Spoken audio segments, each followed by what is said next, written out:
Mesdames et messieurs, bonsoir et bienvenue sur Télébilingue dans l'info du jour. Vendredi 4 octobre, voici les titres qui font la une dans la région. La députée au Grand Conseil, Nora Soder, se retire et quitte son poste politique. Sa vie professionnelle et ses responsabilités ne seraient plus compatibles avec sa vie de famille. La situation s'annonce similaire pour sa successeur présumée. C'est pourquoi le siège reste encore vacant.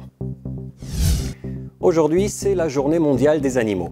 Depuis 1931, le 4 octobre, 32 pays mettent l'accent sur le bien-être des animaux. Nous avons demandé quel était l'impact de cette journée spéciale dans un refuge pour animaux. Et de plus en plus de personnes vont à la cueillette des champignons, un loisir dont d'autres ont fait leur métier. Nous jetons un coup d'œil sur ce à quoi il faut faire attention et sur ce qui se passe dans nos forêts actuellement. Faire de la politique et travailler tout en ayant une vie privée. Réussir à concilier tout ça peut s'avérer être une tâche compliquée.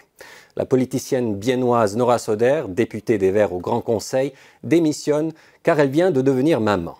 Et sa successeur renonce aussi au siège pour cause de maternité. Pourquoi ces difficultés et quelles solutions pourraient être envisagées? Simone Keller nous en dit plus. Nora Soder est députée au Grand Conseil depuis 2022. Le cœur lourd, elle a décidé de se retirer de sa fonction. J'arrête car je suis maman depuis 1 année et demie et aussi parce que mon travail m'oblige à trouver quelqu'un pour me remplacer quand je suis absente. Je travaille avec des enfants en situation de handicap et ces changements sont chaque fois durs pour eux. C'est aussi compliqué pour mes collègues que je doive m'absenter 2 semaines.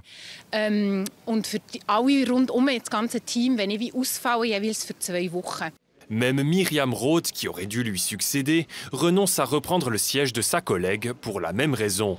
Le coprésident des Verts et Vertes du canton de Berne, Cyprien Louis, regrette la démission de Nora Soder.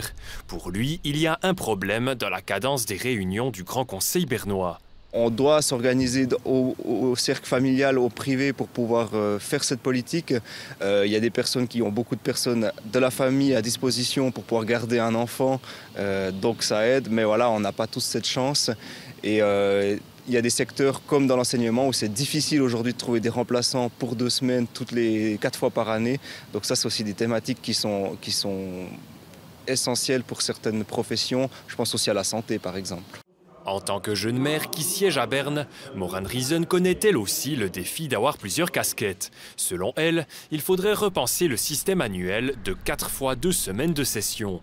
Certaines solutions seraient par exemple de repenser peut-être le système de session de 2 semaines et de faire des sessions qui sont 1 fois par semaine. Ça permet déjà de mieux combiner, de penser à dédommager aussi la garde d'enfants qui a un coût comme on dédommage pour le trajet que ça coûte, pour le matériel et certaines choses, mais la garde d'enfants, ça occasionne aussi des coûts que beaucoup d'employeurs participent, mais pas au Grand Conseil. Nora Soder souhaite désormais se concentrer sur sa famille et son travail. Elle ne tourne cependant pas le dos à la politique. La passion est trop grande pour tout laisser tomber. Nous sommes au début du mois, il est donc temps de jeter un coup d'œil sur ce qui s'est passé le mois dernier dans le monde du travail en matière de chômage.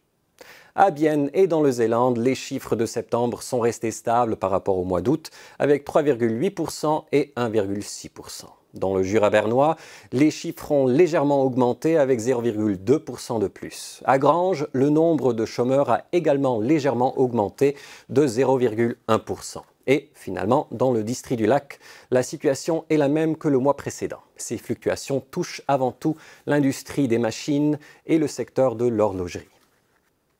Le 4 octobre est la Journée mondiale des animaux. Et les refuges pour animaux dans la région, mais aussi dans toute la Suisse, débordent. C'est pourquoi la journée d'aujourd'hui vise à encourager la population d'adopter un de ces animaux, si possible. Anja Muster s'est rendue à Orpon, au refuge Rossel de la protection suisse des animaux, pour faire le point sur la situation actuelle et voir si cette journée mondiale arrive à faire une différence. Ça, c'est Orlindo, c'est un mâle castré. Il a été trouvé il y a quelques mois dehors. C'est personne qui l'a réclamé. Il est très, très, très gentil, extrêmement gentil. Il a partout un peu des cicatrices et tout. On pense que c'était une fois le chef d'un quartier. Maintenant, il est vraiment très gentil. Je ne sais pas pourquoi il n'était pas encore adopté. Malheureusement, il attend encore toujours. Orlindo est l'un des 12 chats qui peuvent être accueillis dans cette pièce qui donne vers un espace extérieur, mais avec 60 chats au total, le refuge est quasi plein. Pour les chiens, il y a même une liste d'attente car le lieu n'a plus de place. La situation est donc précaire pour le refuge d'animaux. C'est stressant pour nous, ça veut dire que nous, on doit regarder qu'on peut placer le plus vite possible, le mieux possible les animaux, que notre animal il peut venir. Et on doit regarder, c'est pas joli pour nous quand on doit dire non, on ne peut pas prendre le chien ou le chat, il faut attendre. Et la situation n'est pas prête de s'améliorer. L'équipe du refuge d'Orpon pointe du doigt notre société de consommation. Beaucoup ne voient pas les animaux comme des membres de la famille qui restent avec nous toute la vie, mais plutôt comme d'adorables jouets qu'ils peuvent abandonner lorsqu'ils se rendent compte que leur entretien demande plus de temps et de ressources qu'ils ne pensaient. Ainsi, des journées comme la Journée mondiale des animaux attirent au moins l'attention sur cette problématique.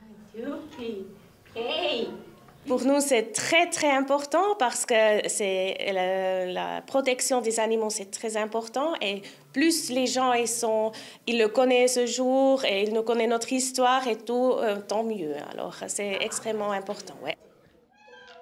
Le refuge serait d'autant plus heureux si quelqu'un pouvait offrir une place à ces animaux. Et qui sait, peut-être qu'Orlindo et ses compagnons trouveront bientôt un nouveau chez eux. Le bureau de contrôle des champignons de Bienne est fermé. La ville n'a pas pu trouver de successeur pour assurer le service. Une fermeture qui met en lumière la profession de contrôleur de champignons. À cela s'ajoute le fait que l'on constate un boom de la cueillette dans les communes autour de Bienne, ce qui fait que les demandes de contrôle grimpent. Dans son reportage, Simon Petigna a pu suivre le quotidien de 2 contrôleurs de champignons. Aller à la cueillette aux champignons, un simple hobby pour beaucoup, mais un travail sérieux pour d'autres. Rolf Keller assume son rôle de contrôleur de champignons durant l'automne, 3 jours par semaine pendant 1 heure. Depuis le week-end dernier, il a inspecté les récoltes d'environ 25 champignonneurs. Il est le seul à pouvoir le faire à Longeau. À Longeau, une personne suffit en fait. Bon, j'ai encore un remplaçant en cas d'urgence ou si je suis vraiment malade, il pourrait aussi venir. Quand il n'est pas malade, le retraité a du travail. D'après lui, la demande a augmenté depuis le coronavirus. Beaucoup se sont rapprochés de la nature et quand on va dans la nature, on peut facilement cueillir des champignons. Il y a de plus en plus de gens qui le font, surtout des jeunes qui aiment cette expérience de la nature et les champignons. Un boom de la cueillette avant tout porté par des jeunes. Du côté de Lys, le contrôleur Urs Weibel le constate. Mais selon lui, les novices ont encore des progrès à faire. Ceux qui aimeraient apprendre mais qui n'ont encore aucune idée, ils vont en forêt pour cueillir des champignons et ils remplissent leur panier de champignons mais récoltés n'importe comment, des champignons encore tout sales. On n'aime pas trop ça. Donc on leur dit qu'il ne faut pas faire comme ça. La prochaine fois, plutôt cueillir un champignon, le présenter de belle manière pour le montrer et apprendre quelle est cette sorte.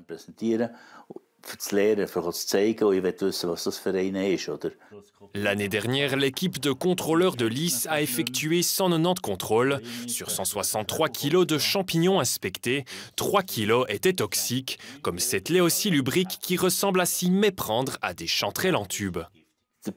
Ce champignon est collant et gélatineux. Quand quelqu'un a l'impression d'être 100% sûr de connaître un champignon et en prend 15 ou 20 pièces, après il vient chez moi au contrôle et je lui dis « c'est une léocilubrique et ce n'est pas comestible ». C'est triste pour lui, mais il aurait dû les laisser en forêt. Il les a pris parce qu'il pensait que c'était des bolets. Les compétences de certains champignonneurs laissent certes parfois à désirer, mais la passion est bien là. La fêtière suisse des contrôleurs de champignons n'observe pas de pénurie. Au contraire, elle a même une liste d'attente pour les personnes souhaitant se former au contrôle.